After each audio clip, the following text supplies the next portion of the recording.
하나님 말씀은 역대하 7장 1절에서 18절까지 말씀입니다. 역대하 7장 1절에서 18절까지 말씀을 한 절씩 교독하겠습니다. 역대하 7장 1절에서 18절까지입니다. 구약 성경 664쪽쯤 되겠습니다.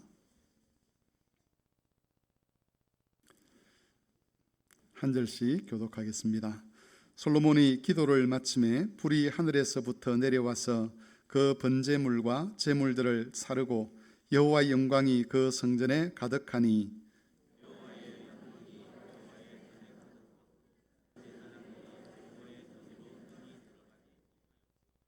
이스라엘 모든 자손은 불이 내리는 것과 여호와의 영광이 성전 위에 있는 것을 보고 돌을 깐 땅에 엎드려 경배하며 여호와께 감사하며 이르되 선하시도다 그의 인자심이 영원하도다 하니라. 솔로몬 왕이 드린 제물이 소가 22,000마리요 양이 12만 마리라. 이와 같이 왕과 모든 백성이 하나님의 전에 낙성식을 행하니라.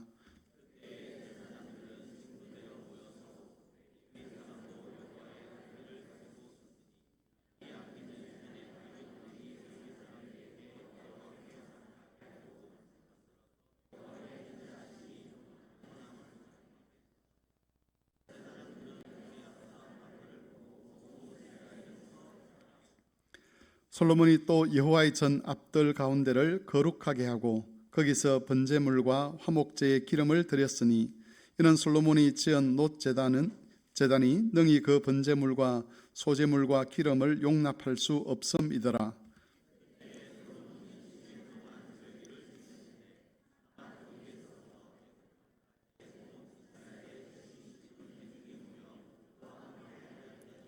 여덟째 날에 무리가 한 성회를 여니라. 제단의 낙성식을 7일 동안 행한 후 이 절기를 7일 동안 지키니라.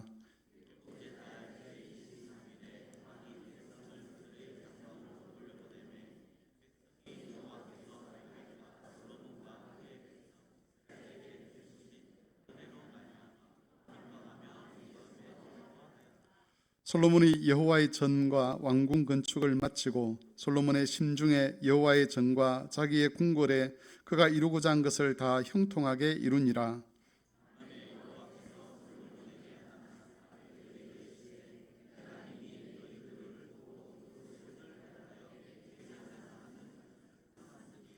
혹 내가 하늘을 닫고 비를 내리지 아니하거나 혹 메뚜기 떼들에게 토산을 먹게 하거나 혹 전염병이 내 백성 가운데서 유행하게 할 때에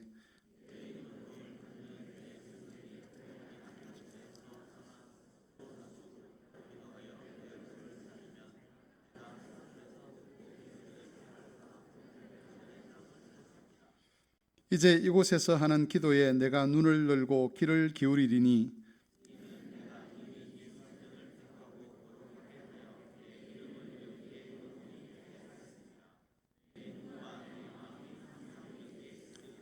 네가 만일 내 앞에서 행하기를 내 아버지 다윗이 행한 것과 같이 하여 내가 네게 명령한 모든 것을 행하여 내 율례와 법규를 지키면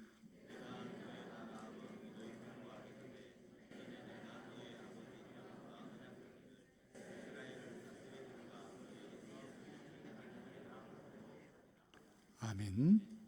너는 시냇가에 심은 나무라 찬송하겠습니다.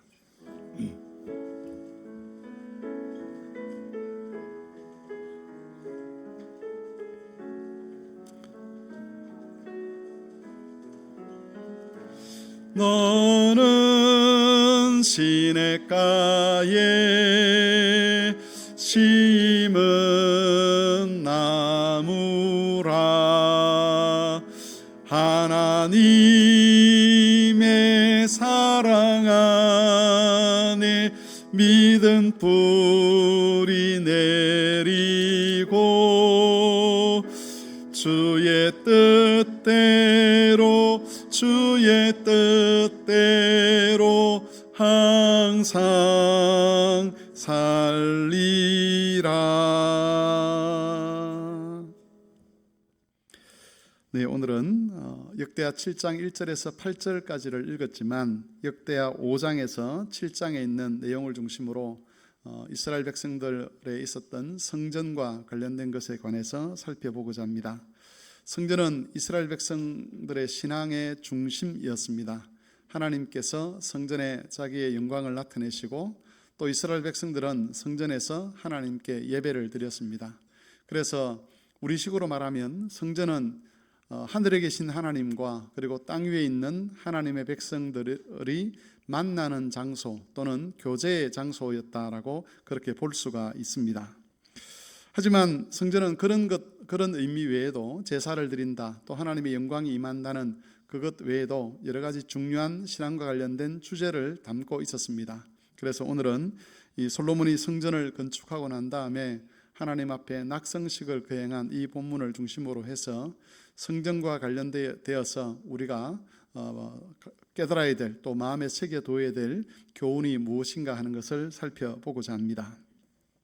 세 가지 주제가 있습니다. 하나는 성전과 율법에 관한 것이고, 두 번째는 성전과 다윗 언약에 관한 것이고, 그리고 세 번째는 성전과 기도에 관한 것입니다. 먼저 성전과 율법의 관계에 대해서 살펴보고자 합니다. 솔로몬이 왕이 된 이후에 성전을 건축하기 시작한 것은 왕된 후 4년째였습니다. 솔로몬은 성전을 세 부분으로 나누었습니다. 제일 먼저 지성소, 그 다음에 성소, 그리고 난 다음에 바깥들, 이렇게 세 부분으로 나누었는데 이것은 성막의 구조가 그러했습니다. 성막도 역시 텐트로 이루어지긴 했지만 성막도 지성소가 있었고 성소가 있었고 바깥들이 있었습니다. 성전이 완공된 이후에 다윗은 솔로몬은 언약궤를 지성소 안으로 메고 들려 안치를 시켰습니다. 그리고 그 언약궤 안에는 십계명을 새긴 두 돌판이 놓여 있었습니다. 이 십계명 두 돌판은 하나님께서 이스라엘과 언약을 맺으셨다는 것을 확증하는 그런 표시였습니다. 그래서 여러분 머릿속에 한번 그림을 한번 그려보십시오. 성전 건물을 우리가 다 상세하게 그릴 수는 없지만 일단 집이라고 생각을 하고 바깥뜰이 있고 그 다음에 건물이 있고 그 건물이 두 부분으로 나뉘어지는 거죠. 하나는 성소, 하나는 지성소. 지성소는 하나님의 영광이 임하는 곳이었기 때문에 제사장이라 할지라도 함부로 드나들 수가 없었습니다. 1년에 한 차례씩 대속죄일에만 대제사장이 들어갈 수가 있었던 것이죠. 그러면 여러분 성전에서 제일 중요한 곳은 어디였겠습니까? 지성소였겠죠, 그죠? 그 지성소 가운데 뭐가 있느냐 하면 언약궤가 있습니다. 그리고 그 언약궤 안에 뭐가 들어있느냐 하면 십계명 두 돌판이 들어있는데 이 십계명 두 돌판은 모든 율법을 대표하는 말씀으로 그렇게 자리에 있는 거죠. 그래서 우리의 관심을 쭉 이렇게 모아보면 성전에서 성전 바깥들, 그 다음에 성전의 성소, 그리고 지성소, 우리가 보기에 이 지성소가 가장 중요한 곳이다라고 생각되는데 그 지성소 안에서도 가장 중요한 것은 어디였겠습니까? 바로 언약궤 안이겠죠, 그죠? 그 언약궤 안에 하나님의 율법이 있는 겁니다. 그러면 이게 뭘 의미하는가를 우리가 되물어 보아야 합니다. 가장 중요한 곳에, 이 가장 중심적인 곳에 하나님의 율법이 있다는 것은 성전에서 이루어지고 있는 모든 제사라든지 또 의식이라든지 이런 것들을 의미 있게 하는 것이 뭐냐라고 했을 때 율법이 그 모든 것을 의미 있게 하는 핵심이다라고 이야기를 하는 겁니다. 하나님은 다윗에게 또 이스라엘 백성들에게 이스라엘이 하나님 나라가 되도록 하겠다라고 그렇게 이야기를 했습니다. 우리는 종종 하나님 나라를 아주 추상적인 개념으로 생각하는 경우들이 있습니다. 그런데 하나님 나라는 추상적인 것이 아니라 아주 실질적인 것이었습니다. 하나님께서 자기 백성을 다스린다라고 할 때에 어떻게 다스리느냐? 바로 하나님의 율법을 통해서 다스리는 것이죠.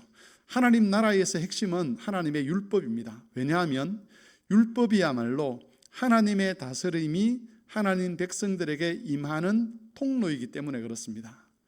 이전에 이스라엘 백성들은 누구의 통치를 받았느냐 하면 애굽 왕의 통치를 받았습니다. 애굽 왕의 통치를 받을 때는 어떤 법을 따랐겠습니까? 애굽의 법을 따랐겠죠. 하나님의 통치를 받는다는 것은 다른 것이 아니라 하나님의 법을 따른다는 것을 의미합니다. 하나님 나라에 대한 우리가 여러 가지 생각들을 할 때에 하나님 나라는 안식의 나라다, 평화의 나라다, 하나님의 위로가 있는 나라다, 이런 여러 가지 설명을 할 수 있습니다. 하나님의 은혜에 대해서 여러 가지 묘사를 할 수가 있죠, 그죠?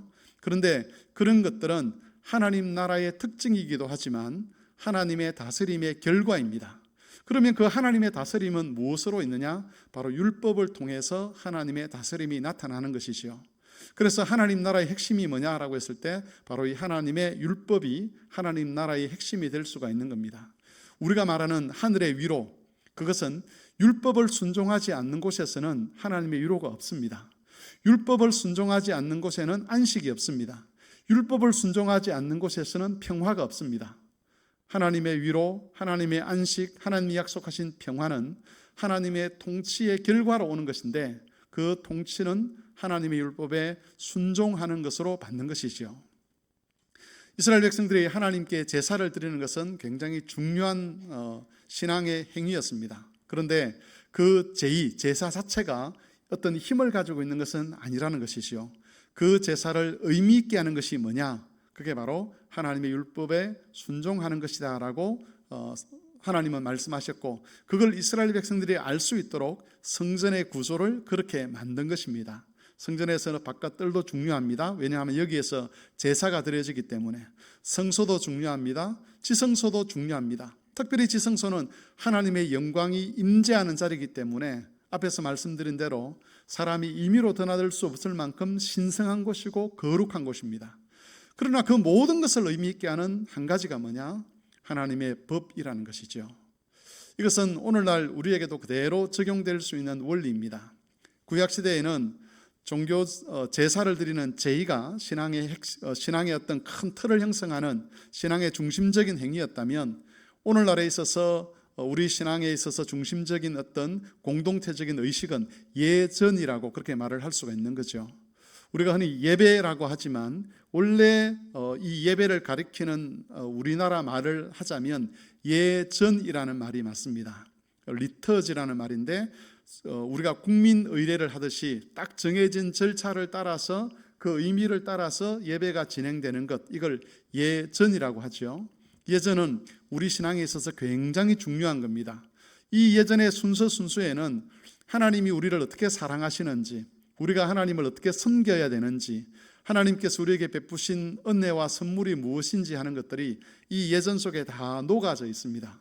그런데 이 예전을 예전답게 하고 의미 있게 하는 것은 무엇이냐라고 했을 때에 예전 자체가 그 의미를 우리에게 주는 것은 아니라는 것이죠.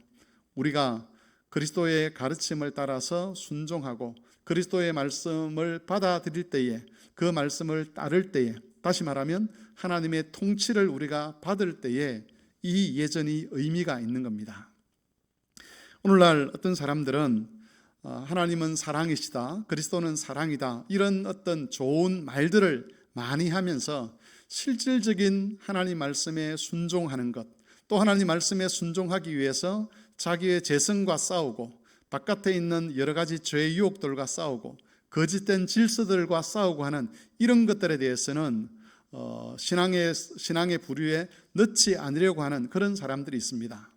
자유주의 신학자들 중에서는 하나님은 사랑이기 때문에 아무도 하나님은 심판하지 않으신다라고 그렇게 주장하는 그 경우들도 있지요. 그런데 결코 그렇지 않다는 겁니다.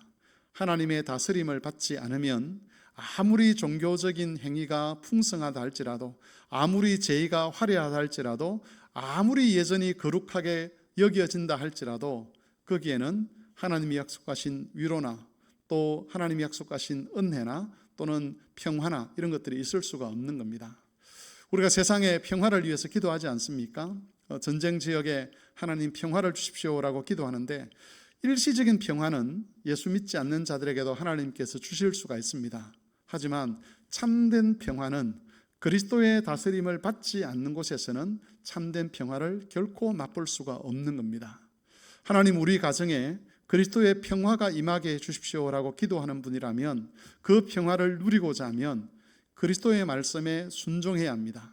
삶은 자기 마음대로 살아가고 남편을 대하고 아내를 대할 때에 자기 마음대로 대해놓고 하나님 왜 우리 가정에 평화가 없습니까? 그렇게 아무리 불평을 하고 하나님 우리 가정에 평화를 주십시오 아무리 이야기를 해도 평화가 올 수가 없는 거죠. 왜냐하면 하나님이 약속하신 평화, 안식, 위로는 하나님의 말씀에 순종할 때 오는 겁니다. 순종이 없으면 하나님의 다스림이 나타나지 않는 것이고, 하나님의 다스림이 없으면 세상과 똑같아지게 되는 겁니다. 그러므로 이 성전 안에, 특별히 지성소 안에, 언약궤 안에 율법의 두 돌판을 주셨다는 이 말씀을 우리가 마음에 새기면서 신앙에 있어서 정말 중요한 것, 그것은 하나님의 다스림을 받는 것인데, 그 다스림을 받는 핵심이 율법에 순종하는 것이다, 하나님 말씀에 순종하는 것이라는 것을 아시고 율법에 순종하심으로써 하나님이 약속하신 그런 참된 위로, 안식, 평화, 하나님 나라의 복을 누리는 그런 성도들이 되실 수 있기를 바랍니다. 두 번째로는 이제 성전과 다윗 언약에 관한 것입니다. 성전이 완공된 이후에 솔로몬은 성전 마당에 있는 노스로 만든 단에 올라갑니다. 이게 역대하 6장에 나와 있는데, 단에 올라가서 이스라엘 백성들 모든 회중 앞에서 무릎을 꿇고 하늘을 향해서 손을 펴서 이스라엘의 하나님 여호와께 기도를 했습니다. 단이라는 것은 높은 데를 말하는 거죠, 그죠? 여러분들은 지금 낮은 데 있고 제가 높은 데서 있는데, 일반 백성들이 다 볼 수 있는 그 단 위에 올라서서 거기서 무릎을 꿇고 하나님께 기도하는 모습을 백성들에게 보여주었다는 겁니다. 이건 자기 기도를 가쉬하겠다는 것이 아니라 이 성전을 건축한 것이 어떤 의미가 있는지를 솔로몬이 기도를 통해서 이스라엘 백성들에게 알리는 겁니다.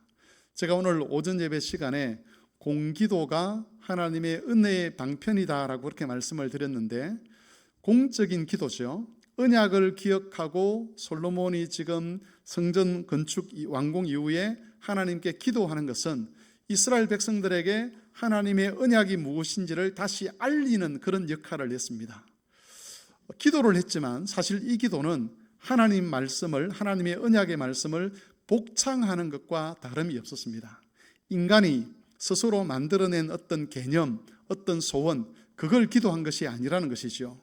우리 장로님들의 공기도도 그렇지 않습니까? 장로님들의 개인적인 소원을 하나님께 아뢰는 것이 아니지 않습니까? 하나님께서 말씀을 통해서 주셨던 모든 언약의 말씀들을 정리하고 요약해서 특별히 지금 우리 성도들에게 필요한 것이 이겁니다라고 사실은 하나님 말씀을 복창하는 거죠.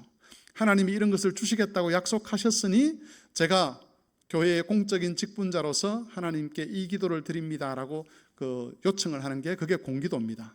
그래서 어떤 신학자는 공기도를 가리켜서 마귀의 괴계를 쳐 부수는 가장 강력한 무기다, 그렇게 표현을 하기도 했습니다. 공기도는 하나님이 들으시는 기도입니다. 물론 우리 개인의 기도도 하나님이 들으시죠. 그런데 특별히 공예배 시간에 이루어지는 직분자의 기도는 하나님께서 들으시겠다고 약속하신 기도거든요. 그래서 그 기도가 언약의 말씀에 의해서 이루어지게 될 때에 하늘에서 하나님이 들으시고 하늘의 군세로서 땅 위에 있는 마귀의 권세를 파하고 죄와 사망의 연결고리를 끊어내는 이런 힘 있는 기도가 되는 것이죠. 그래서 그 공기도를 은혜의 방편이다, 그렇게 이야기를 하는 겁니다. 성전이 완공된 이후에 솔로몬은 백성들 앞에서 공적인 기도를 합니다. 그리고 그 공적인 기도에 있어서 가장 핵심적인 것이 무엇인가라고 했을 때 바로 역대하 6장 16절 17절에 있는 말씀인데, 같이 한번 읽어보도록 하겠습니다. 역대하 6장 16절 17절 말씀을 같이 한번 읽겠습니다. 다 같이 한번 읽겠습니다. 662쪽입니다. 시작. 이스라엘의 하나님 여호와여, 주께서 주의 종 내 아버지 다윗에게 말씀하시기를 내 자손이 그들의 행위를 삼가서 네가 내 앞에서 행한 것 같이 내 율법대로 행하기만 하면 내게로부터 나서 이스라엘의 왕위에 앉을 사람이 내 앞에서 끊어지지 아니하리라 하셨사오니, 이제 다윗을 위하여 그 허락하신 말씀을 지키시옵소서. 그런즉 이스라엘의 하나님 여호와여, 원하건대 주는 주의 종 다윗에게 하신 말씀이 확실하게 하옵소서. 솔로몬이 기도를 하는데 자기 임의로 기도하지 않습니다. 이스라엘 백성들에게 기도 가운데 무엇을 알려주느냐 하면 하나님이 다윗에게 주신 약속을 알려주고 그 약속을 하나님께 요청하는 거죠. 이게 여러분 기독교의 기도와 저는 다른 이방 종교의 기도의 현격한 차이라고 할 수 있습니다. 기독교의 기도는 내가 구하고 싶은 것을 구하는 것이 아니죠. 기독교의 기도의 핵심은 하나님이 약속하신 것을 하나님을 향하여 이제는 그것을 이루시라고 요청하는 것, 그게 기도의 본질입니다. 솔로몬은 다윗에게 하신 말씀을 확실하게 하옵소서라고 그렇게 간구합니다. 이게 핵심입니다. 여러분, 성전을 짓고 나서 제일 처음으로 드리는 기도에서 솔로몬이 하나님을 향하여 하나님, 다윗에게 하신 약속의 말씀을 지켜주십시오라고 기도한다는 것은 이 성전을 건축한 것 자체가 이 성전으로서 의미도 있지만 이 성전의 의미는 다윗에게 하신 모든 약속을 지키시는 하나님의 출발점이다. 그렇게 지금 솔로몬이 하나님을 향해서도 말씀드리는 것이고 백성을 향해서도 말씀하고 있는 것이죠. 여호와께서 다윗에게 하신 약속은 크게 세 가지로 나눌 수가 있습니다. 첫 번째는 네 아들을 통해서 너의 씨를 통해서 성전을 짓도록 하겠다는 약속이었고, 두 번째 약속은 네 아들들이 네 왕위에서 다 너의 왕자가 계속해서 이어질 것이다. 너희 아들들이 그 왕자를 차지할 것이라는 것이었고, 세 번째로는 다윗의 나라가 영원히 견고하게 서도록 하신다는 그런 말씀이었습니다. 솔로몬의 이 기도는 성전 완공이 다윗에게 하신 약속의 성취를 알리는 사건임을 알려주는 겁니다. 그래서 성전을 건축했지만 그 성전만 바라볼 것이 아니라 다윗에게 약속하신 모든 약속이 이제 이루어지게 된다는 것을 그 성전 완공을 통해서 이스라엘 백성들이 알아야 한다. 그리고 하나님께서도 이제 성전을 짓게 하셨으니 다른 약속도 이루어 주십시오라고 그렇게 요청을 하는 겁니다. 그런데 우리가 알듯이 솔로몬은 성전을 건축한 사람이었음에도 불구하고 다윗에게 주신 약속이 솔로몬을 통해서 성취된 것은 아니었습니다. 솔로몬 말기가 되면 솔로몬이 타락을 하죠. 그래서 이스라엘 백성들에게 큰 실망을 안겨다 주고 심지어 이방 신들을 예루살렘 성전에 도입을 하게 됨으로써 이스라엘 백성을 타락시키는 그런 역할을 하게 됩니다. 지난번에도 말씀드렸듯이 이런 솔로몬의 타락 앞에서 경건한 사람들은 하나님께 애통하면서 하나님께 되물었습니다. 하나님, 다윗의 씨를 통해서 성전을 짓겠다고 하셨고 그 성전 짓는 자를 통해서 다윗의 나라를 견고하게 하시겠다고 했는데, 이스라엘을 견고하게 하시겠다고 했는데 어째서 성전 지은 솔로몬이 오히려 더 불의한 자가 되어서 이스라엘을 무너뜨리는 자가 되었습니까? 하나님의 약속은 어디 있습니까? 라고 탄식하는 거죠. 이 탄식도 그냥 고통에 대해서 무조건 하나님 내가 고통스럽습니다가 아니었습니다. 하나님의 약속은 어디 있습니까? 하나님은 왜 약속을 지키지 않습니까? 라고 하나님께 되묻는 것, 그것이 경건한 의인들의 탄식이었습니다. 선지자들은 솔로몬이 아니라 또 다른 다윗의 씨가 있을 것이라고 그렇게 예언을 했습니다. 그 또 다른 다윗의 씨가 바로 예수 그리스도이지요. 모든 예언은 예수 그리스도께서 성취를 하셨습니다. 예수님은 사역을 시작하시면서 유대 종교 지도자들에게 이 성전을 헐라 내가 사흘 만에 일으키리라 라고 그렇게 말씀하셨는데, 이것은 내가 성전 짓는 자다라고 하는 예수님의 자기 주장이었습니다. 지난번에 한번 말씀을 드렸죠. 예수님은 성전 짓는 자로 자신을 알리시고 자신의 십자가 죽음과 부활을 통해서 성전이 되셨습니다. 나아가서 교회를 자신의 몸으로 부르셔서 또 다른 성전이 되게 하셨습니다. 그래서 성전 짓는 자다라고 스스로 알리신 예수님은 자기 자신을 성전으로, 그리고 교회를 성전으로 세우심으로써 그 약속을 이루셨습니다. 그리고 이렇게 성전을 세우신 예수님은 다윗의 자손으로서 다윗의 왕권을 견고하게 하셨고, 그리고 다윗의 나라를 견고하게 하셨습니다. 하나님 나라를 견고하게 하셨다는 것이죠. 그래서 음부의 권세라 할지라도 그리스도께서 왕이 되시는 하나님 나라를 이길 수가 없는 것이죠. 마태복음 16장 18절에서 베드로에게 약속을 주시면서 내가 내 믿음 위에 내 교회를 세울 것인데 그 교회는 음부의 권세가 이기지 못할 것이다 라고 그렇게 말씀하셨습니다. 음부가 힘을 가지고 있어도, 죄와 사망이 힘을 가지고 있어도 결코 교회를 무너뜨리지 못한다는 것이죠. 여러분, 이것은 예수님께서 다윗의 자손으로 성전을 세우시고 그 나라를 견고하게 하시겠다는 그 약속을 이루어 가고 계시기 때문에 일어날 수 있는 일입니다.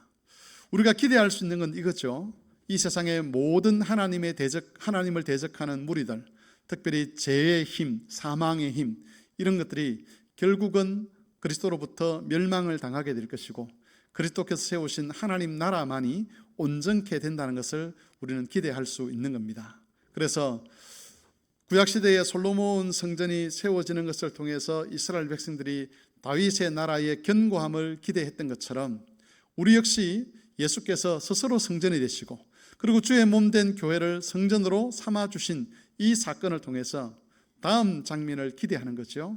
예수 그리스도의 나라가 온전하게 될 것이다. 우리를 괴롭히는 모든 사망의 권세, 죄의 힘, 이런 것들이 결국은 그리스도에 의해서 파멸될 것이고 하나님의 참된 나라만이 남게 될 것이라는 것을 우리가 소망을 삼게 되는 겁니다. 이 약속을 기억하셔서 주께서 다시 오실 때까지 인내하며 믿음을 지켜가시기를 바랍니다.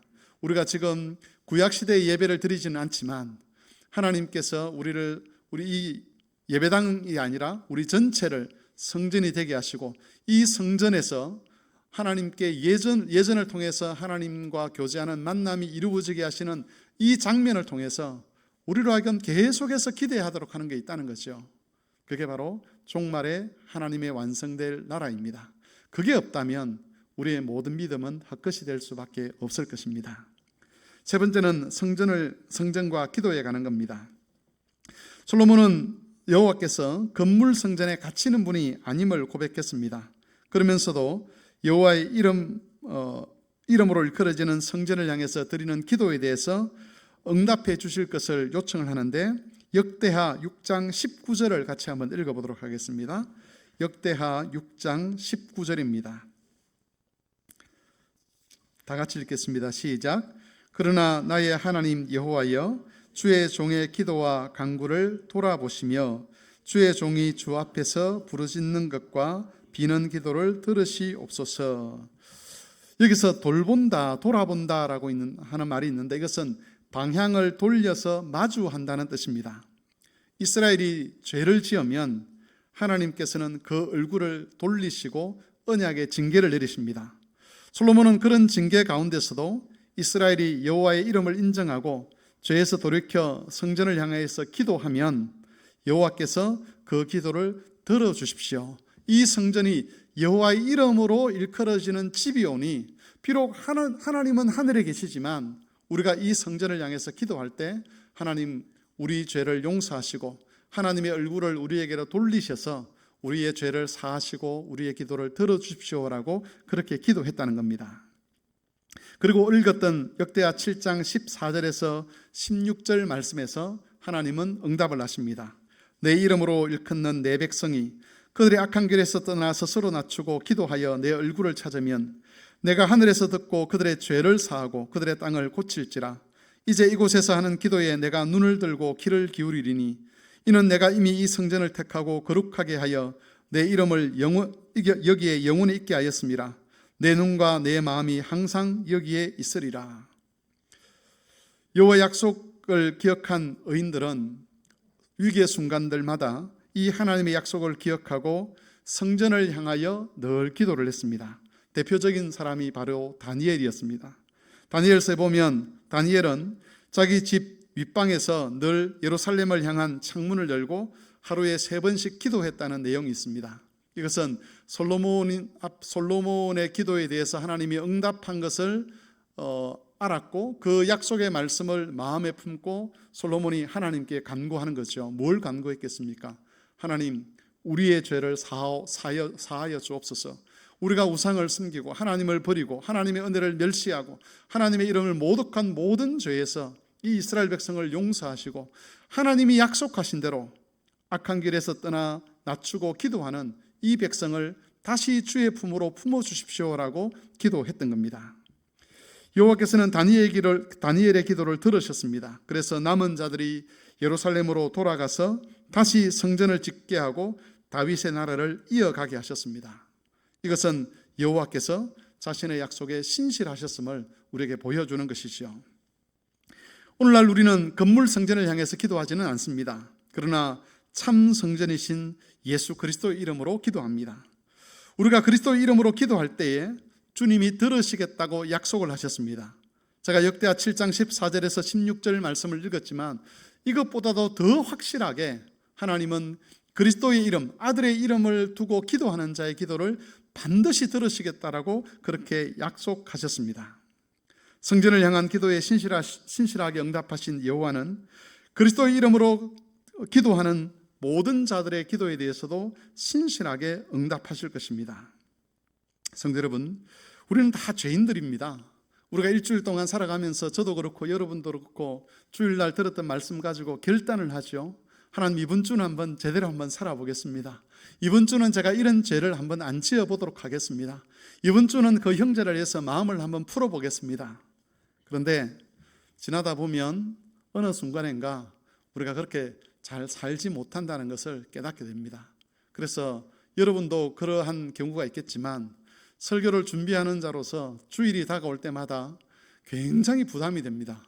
이런 상태에서 또 설교단에 서서 말씀을 전한다면 하나님이 나 같은 사람을 어떻게 여기시겠는가, 이런 생각이 들 때가 많습니다. 그런데 여러분, 그럼에도 불구하고 우리가 주일날 하나님 앞에 나와서 뭐라고 기도하죠? 아버지여라고 그렇게 기도합니다. 어떻게 그 거룩하신 하나님을 향하여 죄인들이 아버지여라고 기도할 수 있겠습니까? 하나님의 약속이죠. 그리스도 안에서 기도하는 자의 그 죄를 사하고 용서하고 받아주시겠다고 약속하신, 반드시 돌이키는 자를 받아주시고 영화롭게 하시겠다는 그 약속의 말씀 때문에 매주일마다 우리가 부끄러운 얼굴이지만 하나님 앞에 나와서 기도할 수 있는 거죠. 하나님이 약속하셨기 때문에 들으십니다. 우리는 그 약속을 믿고 주께 나오는 겁니다. 그래서 여러분이 일주일을 사시다가 하나님 앞에 너무 부끄러운 그런 죄를 지었다 할지라도, 심지어 주일 아침에 예배당에 오기 전에 참 하나님 앞에 부끄러운 그런 일을 했다 할지라도 여러분, 피하지 마시고 담대하십시오. 왜냐하면 하나님은 그리스도의 이름으로 담대하도록 우리에게 약속하셨기 때문에 그렇습니다. 말씀을 맺겠습니다. 오늘은 솔로몬이 성전을 건축한 것과 관련해서 세 가지 중요한 주제를 살펴보았습니다. 첫 번째는 성전과 율법에 관한 것이고, 두 번째는 성전과 다윗의 언약에 관한 것이고, 세 번째는 성전과 기도에 관한 것이었습니다. 성전은 이스라엘 백성들이 의무적으로 예배해야 될 그런 공간이기도 했지만 하나님의 은혜가 나타나는 공간이었습니다. 지금은 성전 대신 예수 그리스도의 이름이 우리에게 주어졌습니다. 그리스도의 말씀에 순종하는 것은 고난을 가져오는 일이지만 그 그리스도 안에 있는 자는 하나님이 약속하신 모든 선물들을 받게 될 것입니다. 이것을 기억하셔서 참 성전 대신 예수님을 통해서 하나님과 교제하고 하나님 말씀에 순종하고 하나님의 모든 복을 받아 누리는 그런 성도들이 되실 수 있기를 바랍니다. 찬송가 363장 함께 찬송하겠습니다.